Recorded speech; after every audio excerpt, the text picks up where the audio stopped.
tarafından düzenlenen Türk Uygar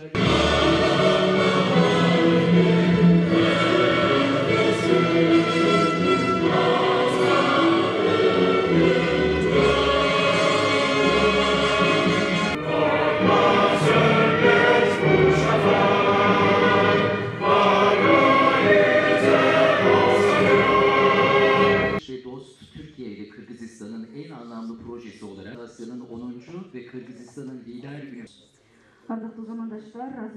Aspiralı İsmail'in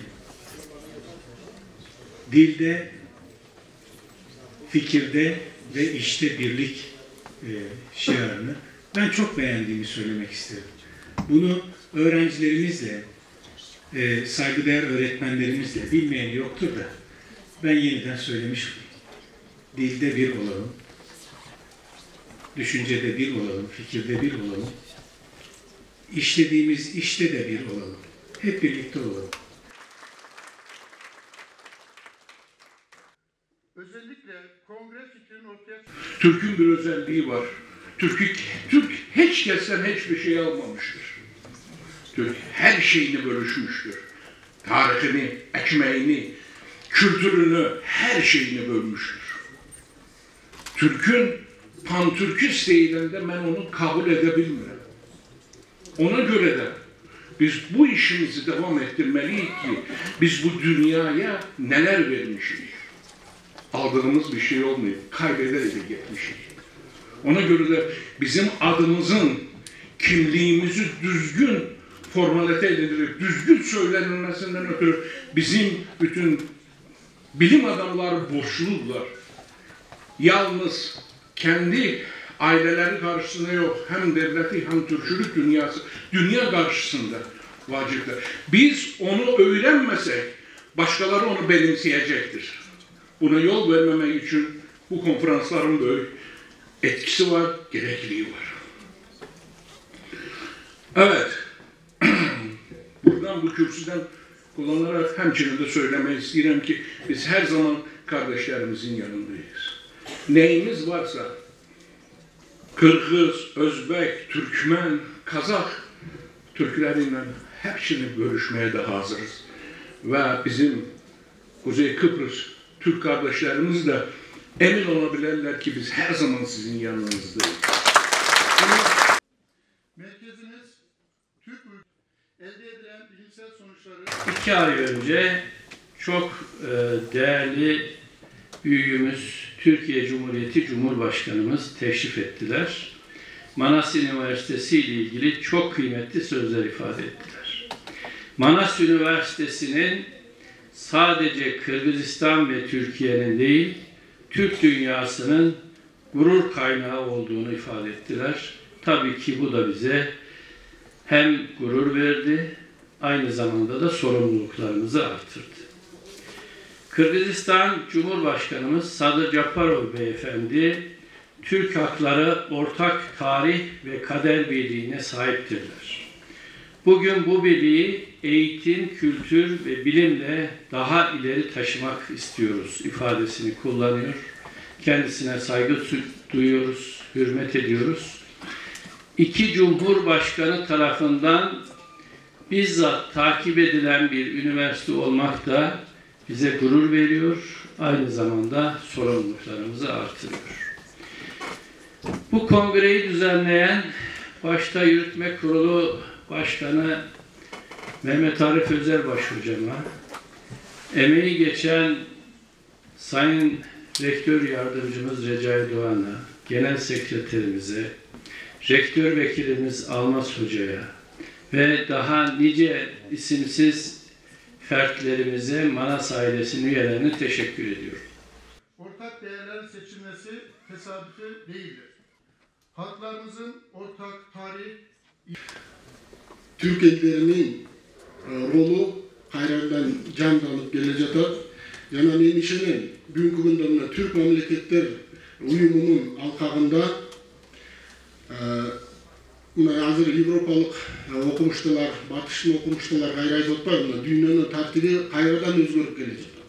Dünyanın tartibi gayradan tüzülüp atat degende. Oşunda oylayın bizim Türk sivilizasyonumuz, Türk ellerimiz özünün tatıktı жана чечкиндүү ролун ойнойт деп. Жакшы, татыктуу билим алып, өзүңүз дагы ошол тарыхка катышалы, ошол тарыхты өз колубуз менен жараталы. Эл аралык түрк цивилизациясынын 5-чи конгрессине ийгилик каалайм. Бүгүнкү келген бардык окумуштууларга жеңилдик жана Кудай Таала өзү колдоп, докладдарыңыздарды ийгиликтүү тапшырып, өзүңүздөрдүн ушул жылдар бою топтогон билимиңиздерди биз менен ийгиликтүү бөлүшөсүңүздөр деп ишенем. Ortak medeniyet bilincinin yaklaşık Türkiye, Kırgızistan, Kazakistan, Bugün bilim, teknoloji, kültür ve sanat alanında Türk dünyasının birlikte üretmesi, birlikte düşünmesi, birlikte yol olması artık bir tercih değil, zorunluluktur. Çünkü dünya artık yalnızca bilgiyle değil, ortak değerlerle yönetiliyor.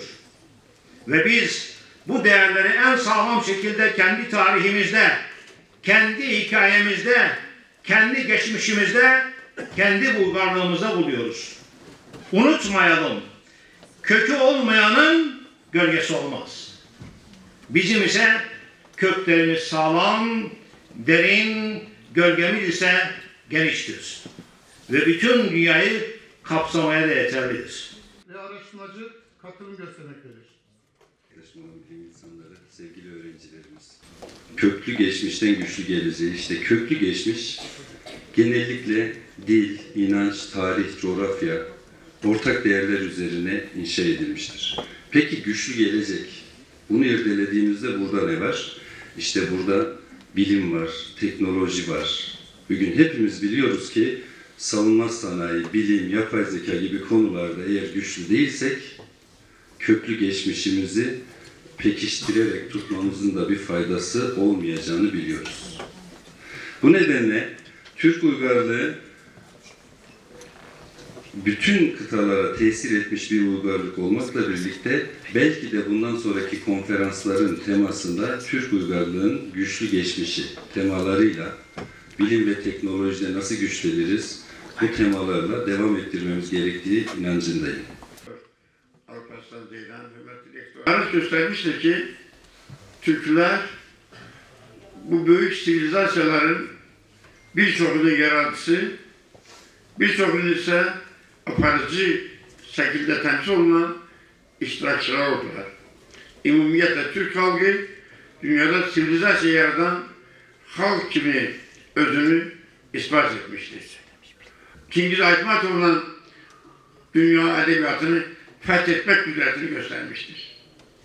Mesela Çingiz Aytmatov'un da 20. asırda Türk halklarının birliğine hizmet eden çok büyük kötü. Türk sivilizasyonu imtihan karşısında, sınav karşısında kalmıştır. Lakin hatta Sovyet ideolojisinin en gergin zamanında da, en gergin hakim olduğu zamanda da edebiyat, medeniyet, dil, Türk halklarını korumuş, yaşatmış ve birleştirmiştir. Manevi cihette birleştirmiştir. Kardeş Türkiye ve Azerbaycan'ın nezarda tutarak bir millet, iki devlet şuarını ileri sürerken bu büyük hem de stratejiyanın büyük geleceği nezar almıştır. Türk dünyası tek millet, 6 devlet halinde dünyaya birliğin Kırgızistan, onun payitahtı Türk dünyasının bir parçası gibi süratle inkişaf ediyor. Bundan kabakçı seferlerden ben bu yolda Türk dünyasına, her birimize, kardeş Manas Üniversitesi'ne uğruna razı oluyorum. Sivilizasyon bizim talihimizdir. Sivilizasyon bizim mühürümüz olur. Sivilizasyon bizim stratejimizdir.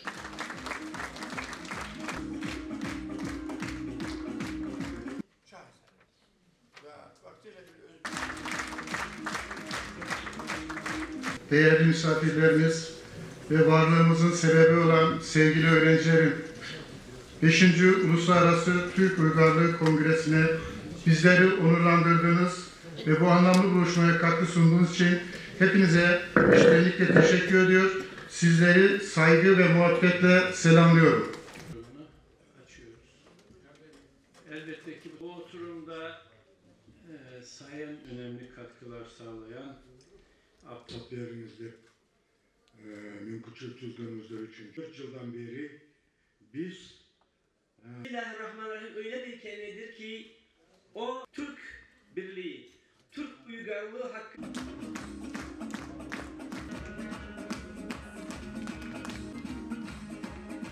Abdülmurat Hoca, İsa Hoca'ya takdim eder.